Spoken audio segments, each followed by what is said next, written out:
Hello angels, hello followers, hello guys. May mga konting kwento lang ako sa inyo about dun sa ano, 'di ba, yung sa video ni Nanay si Ukasang.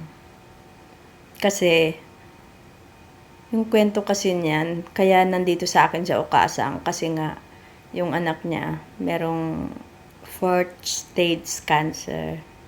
Pang stage 4 na yung cancer niya. Siyempre, alam nyo na kung anong mangyayari pag stage 4 na yung cancer.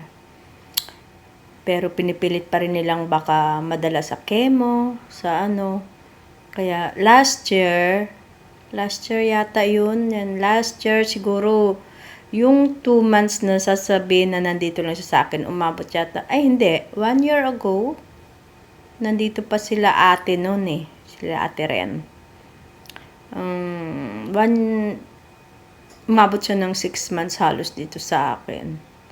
Pero kasi kawawa lang, 'di ba? Kasi hindi pa siya yung matanda, hindi pa siya isip bata, alam niya pa yung mga ginagawa niya, hindi pa siya masyadong makakalimutin, ganun. Matino pa si nanay. Kaya nung last 1 year ago, okay pa siya eh. Okay pa yun si Yoko. Okay pa yung katawan niya. Okay pa yung pag-iisip niya. Kahit alam niya na yung sinabi ng doktor sa kanya na may taning na yung buhay niya. Pero umaasa pa rin na hahaba pa yung buhay. Pero kahit naman sino, 'di ba? Gusto pang kasi bata pa naman. Gusto pang ma-enjoy yung natitirang buhay, kaya yun, nagpa-chemo siya. Nung nagpa-chemo siya, doon na siya parang alam niyo naman ang lakas ng gamot ng chemo. Doon na siya lalong humina. Nakalabas siya last year ng hospital ng halos 6 months.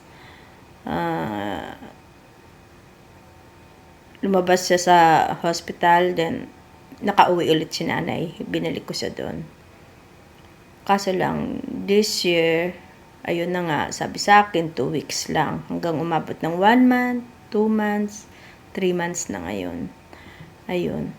Siguro, hindi na talaga kinaya ng chemo. At siguro, alam niya na sa sarili niya na parang hindi na tatagal yung buhay or gusto niya na lang daw i-enjoy yung huling buhay niya.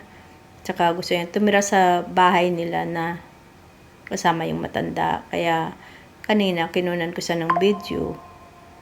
Dahil hindi ko rin na-expect yung video. Kasi, nung sinabi ko sa kanya, bigla siyang umiyak. Tapos, ayun na. Nung umiyak siya, doon ko na yung video. Kasi, wala lang, naisipan ko lang. Tapos, kasi gusto ko lang siya makitang masaya na alam niyang uuwi na siya. Kasi ilang beses siyang gusto. Kasi kahit naman tayo, 'di ba, gusto natin talaga sariling bahay natin.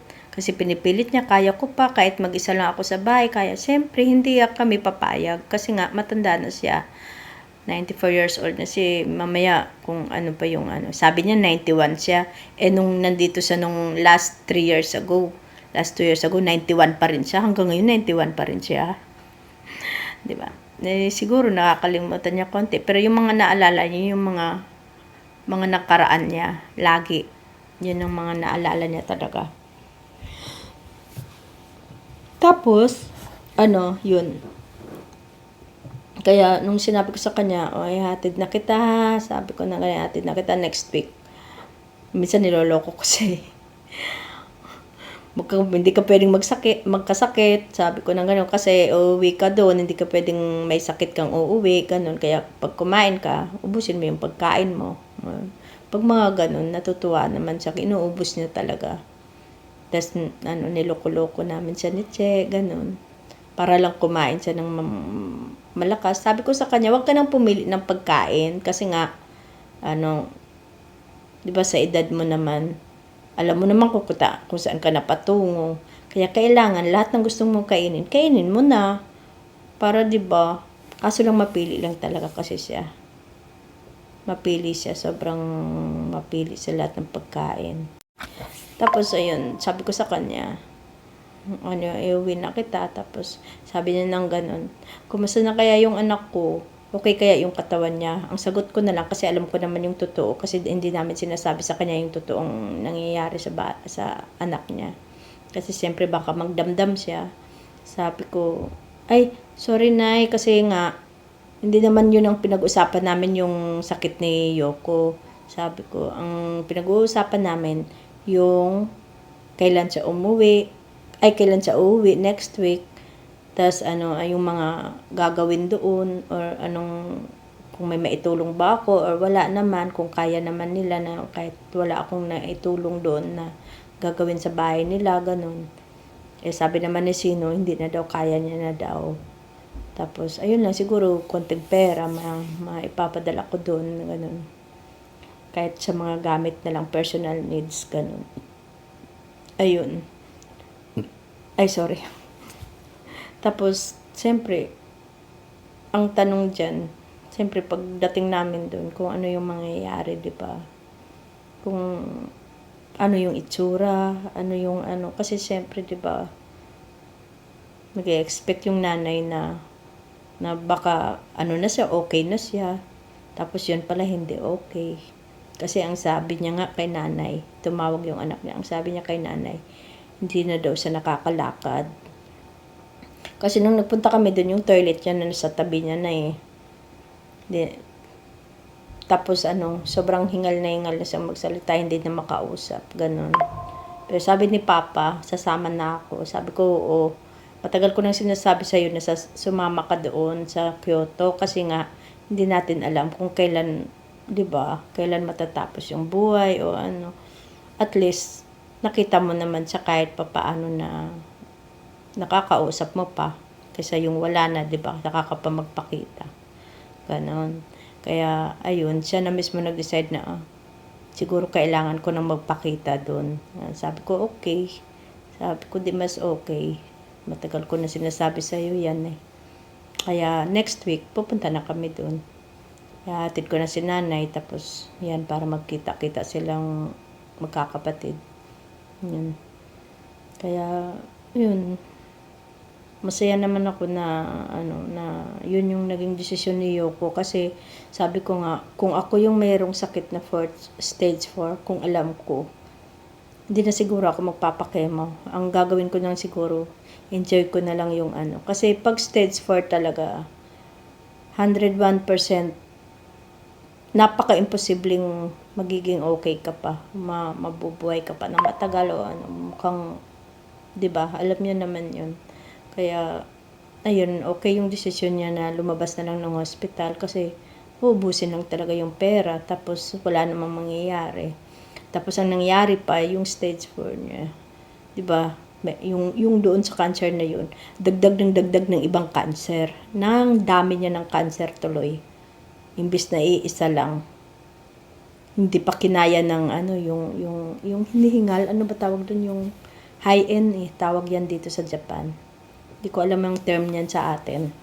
Kaya di ba nakakaawa. Kaya siguro kailangan siguro ano, magkita na nga sila, kasi kahit naman ako hindi alam eh kung baka huling pagkikita o ano, kasi nagpaalam na nga sa akin eh, humingi na nga ng thank you at sorry. Nag-sorry talaga siya sa akin. Tsaka nagpasalamat na siya. Sabi ko, ano ba yan? Nagpapaalam na. Diba? Parang ano pala, no? Parang nakakalungkot. Pag ganun pala, yung mismo yung taong alam mong malapit nang mawala, tapos magpapaalam sa'yo ng ganun. Ngahingi pa ng sorry, hingi pa ng thank you, yung ganun, sa lahat ng mga ginawa mong kabutihan sa kanila, ganun. Pangit pala. Parang ngayon ko lang na ano yung ganun, na feel. Kasi hindi pa naman ako nakaranas na yung ano, di ba, yung ganyan. Siyempre, kaya sabi ko kay Papa, sabi ko kay Ama, sabi ko, matanda na yung nanay mo, yung kapatid mo, alam mo na yung sitwasyon niya, ikaw may sakit. Alam kong nasasaktan yung damdamin mo, na wala kang magagawa na paraan para maging okay yung kapatid mo or yung nanay mo, siyempre. Pero ang isa lang inihiling ko sa'yo, ingatan mo yung sarili mo kasi nga, kahit para na lang kay Kiyosi at saka sa nanay mo. Hayaan mo na si Kiyosi, sabi ko. Kahit para na lang sa nanay mo. 'Di ba? Kasi, siyempre may nararamdaman din siya, may sakit din siya. Baka mamaya mas mauna pa siya sa kapatid at sa nanay niya sa sobrang kaiisip. Kasi pag nai-stress ka, iba eh. 'Di ba? Siyempre, hindi lang naman yan siya nai-stress sa iniisip niya yung kapatid niya, sa yung nanay niya. Pag nawala yung kapatid, siyempre siya ang mag-aalaga. Ako, kami. Siyempre, sa trabaho pa, nai-stress pa siya sa katawan niya. Kaya sabi ko, intindihin mo lang yung katawan mo, okay na ako. Wag na kami, wag na ako. Wag na yung yung nanay mo na lang, isipin mo na nandyan, umaasa sa'yo. Yun na lang, sabi ko sa kanya. Basta makita ko lang na okay ka, kaya nga minsan pinapatawa ko siya. Kaya minsan siguro ngayon, parang sa aking parang medyo mainit yung ulo niya lagi. Kaya, siyempre ako, pag pagod ako at saka masakit yung ulo ko, minsan nasasagot ko siya. Alam niya yan pag nagalit ako. Kaya, pag nakita niya ako ulit, yan, bumababa yung boses. Kasi, siguro, minsan naiisip niya,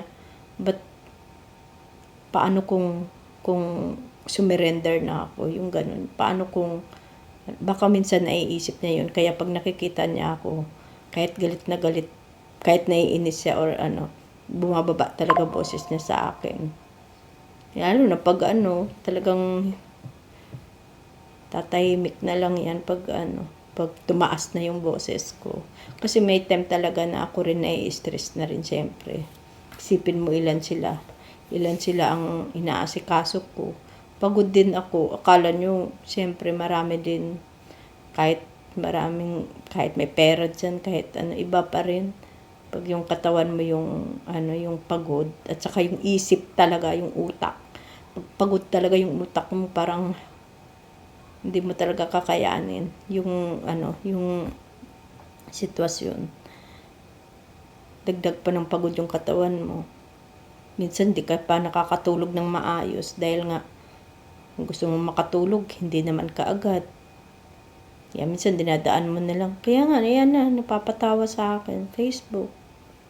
Minsan, pag nakakausap ko sila dati, ganun. Pero pag ako na lang mag-isa, naiyak na lang ako.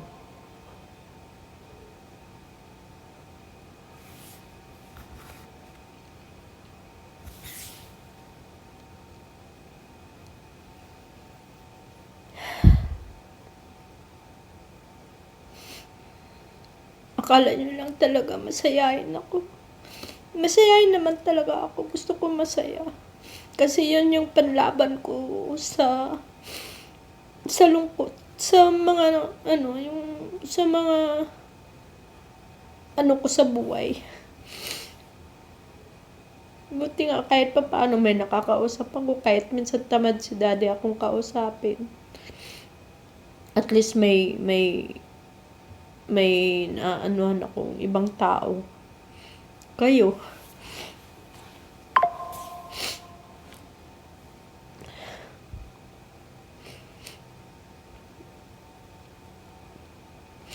Kasi sabi ko nga, pag ako kaya nawala sa inyo, kakayanin nyo kaya? Pagdating sa pera, wala akong maitulong sa kanila. Pero, yung presence ko, yung nandito ako na naalagaan ko sila, na naaasikaso, kahit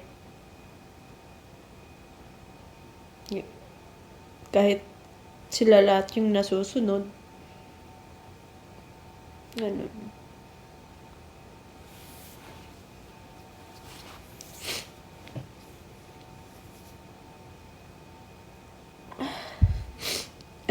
Yun lang. Sabi ko nga kay Papa, sabi ko nga kay Lord, minsan nagdadasal ko, sabi ko kay Lord, wala naman ako sabi ko kay Lord, wala naman ako ibang hinihiling sa'yo eh.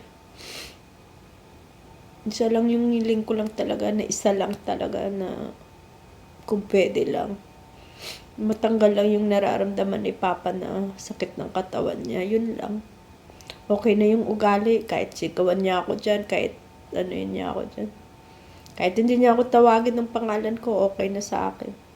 Basta, yun lang. Matanggal na yung nararamdaman niya sa katawan niya na masakit.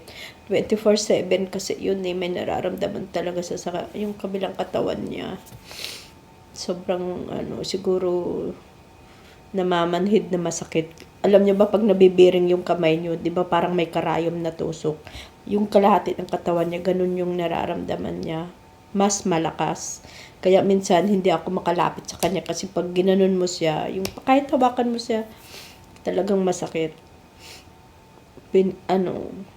Sabi niya nga sabi niya, siguro sabi niya, itong nararamdaman ko, karma na to sa akin. Sabi niya ng ganun. Sabi ko, bakit mo nasabi yan? Alam mo? Sabi ko sa kanya. Sabi niya, oo. Sabi ko, bakit? Bakit mo nasabing karma? Kasi sabi niya, nung kabataan ko, marami akong kalokohang ginawa. Sabi niya ng ganun. Marami akong inagrabyado na tao. Kaya siguro, unti-unti akong pinaparusahan. Hanggang siguro sa mamatay ako, sabi niya ng ganun. Hindi na ito matatanggal yung nararamdaman ko.